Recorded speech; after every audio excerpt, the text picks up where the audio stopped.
Okay, we've turned over to renting ground. We're going to put a parking brake on, and at this point we're going to do our after landing checklist. Hang on, man, give me a minute. Okay, I'm back. Sorry about that. That's the downside about this, is sometimes getting interruptions from friends and families and any other kind of responsibilities you have to tend to. So, anyways, we're going to do our after landing checklist, and I better put my headsets on so I can hear what I'm doing, hear what I'm saying. Okay, after landing checklist. Cruise, descent, before landing, landing, after landing. Okay, and this only requires that we do our flaps up, but this is the point where we want to turn our transponder from out to standby. We're going to check the windsock and turn off the lights, if whatever lights we don't need, which since we didn't turn on our nav light, we'll just leave that off. We want to leave the beacon on. Okay, go ahead and close this. We're going to check for our windsock, which is over there. Renton has a very hard time trying to find their windsocks in real life because they only have one working windsock, and being on the far end of the runway, it is very hard to see. And most airports of this size should have anywhere between 3 to 8 windsocks. But anyways, let's get a hold of ground, and we're going to request our taxi information, our taxi clearance. We're going to taxi back to where we came from, which was the fueling station.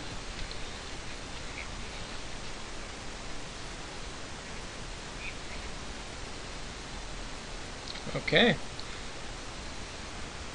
Clear the taxi. We're going to take off our parking brake, clear the taxiway, make sure there's no one on it so we can taxiing on it. I use this taxiway, it goes in both directions, so we need to make sure that we're not going to do a head-on with anybody. Usually you'll share the same taxiway on a head-on, but the ground control will require or ask for one of the planes to pull off to the side. This will make room for the other one to cross, and then we'll instruct them that they're clear to continue the taxi. So, in a controlled airport, there's a lot that goes on, even at smaller airports such as this one. You want to keep in mind that you need to be fully focused and aware of what's going on around you. You don't want to be distracted with unnecessary tasks, so you want to keep them to a minimum. Okay, we're going to slow down for this turn. Okay. Add a little power to make the turn. You use a lot of torque to make the turn and you'll lose your momentum. So you want to, whoa, got away from me there. Better slow down. There we go. I don't know why they have this parking area so close to the pump.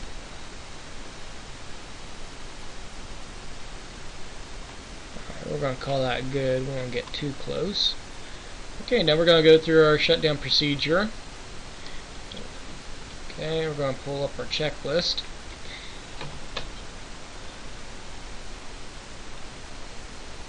Alright, after landing, securing the airplane. Alright, parking brake is set. Avionic master switch off. That way we don't fry our radios and nav equipment when we get the surge from when we shut down the engine. Okay, we're going to actually, it says cut the idle, but you want to raise the RPMs to 1,000 RPMs on the serpentine engines, or reciprocating engines, and then you want to pull the mixture back to kill the engine. We'll cut the fuel off. Okay, that's how we turn off the engine. Master switch off. Okay, that kills the power from the battery to the airplane. And then we're going to turn our magneto ignition off. this point we're going to pull the key out, put it on top of the console. This way when we get the tow bar out, we grab a hold of the inside of the propeller next to the spinner, and we will use that to help push and pull the airplane to put it into a parking area. You need to update on your, or refresh on your parking procedures and ground maneuvers as far as where you're allowed to go, because a lot of pilots, they'll pull right up into a crowded parking area full of airplanes, and you're not allowed to do that. You cannot cross the nose or tail of an airplane when you're going into a parking area, so you must shut down the engine before that and then tow the airplane with a towing bar.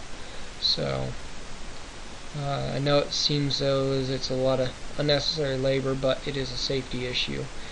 Okay, let's see. We just shut down, killed our ignition, master switch off, fuel selector valve. I've never had an instructor have me do this, so we won't worry about it. Okay, that includes our shutdown procedure. As far as debriefing, this is the point where ask you what your interests are in aviation. We'll go through sit-down talk as to what kind of flying you want to get to, what your inspirations are as far as how far you want to go with aviation. You may be limited on income, so we might decide that a recreational license would be a better situation for you. Most flight schools only their starting point is a private pilot, so this is a question, also another issue as far as what school you go to, so that you'll need to consider. Excuse me. At this point you're going to decide whether or not you want a different instructor. So you may also decide that flying is not for you. This flight will help you determine whether or not you got the stomach for it. A lot of people don't have the stomach for it. They get a lot of motion sickness, spatial distortion. So I'm going to ask you, how you're doing and whether you like the flight. Let's see, let me think. You'll notice I say a lot simply because I'm going off of what's on top of my head. So I don't really use notes very often. I try to memorize what I'm trying to do as much as possible, simply because I like to know what's ahead of me. I'm fully prepared. This is a program that's going to help you enhance your skills on your simulator in particular. This way the habits that you form in your simulator will carry over to real world flying. Now, let me check my time on here. As far as the lecture goes, I have about 2 minutes. So basically, let's see, our services that we provide consists of our private pilot course, which is based on Part 61.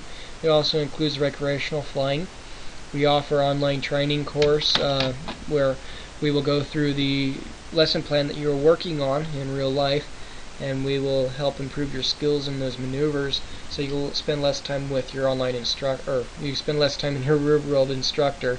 This will cut down, I would say probably 60%, I'd say closer to 90% of your investment as far as repeat lessons. So you don't want to repeat lessons any more necessary. I'd rather pay the extra 20 bucks. Let's go ahead, we'll keep going. So anyways, let's see what else.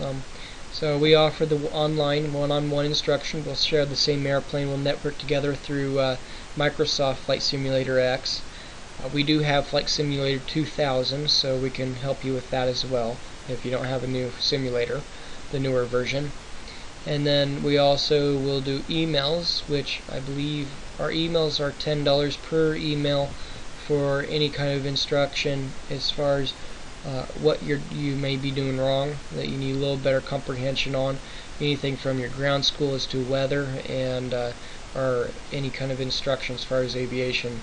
So we hope that you enjoyed this little introductory flight and that we see further business from you. We hope that our services are accommodating and improve your skills as a private pilot.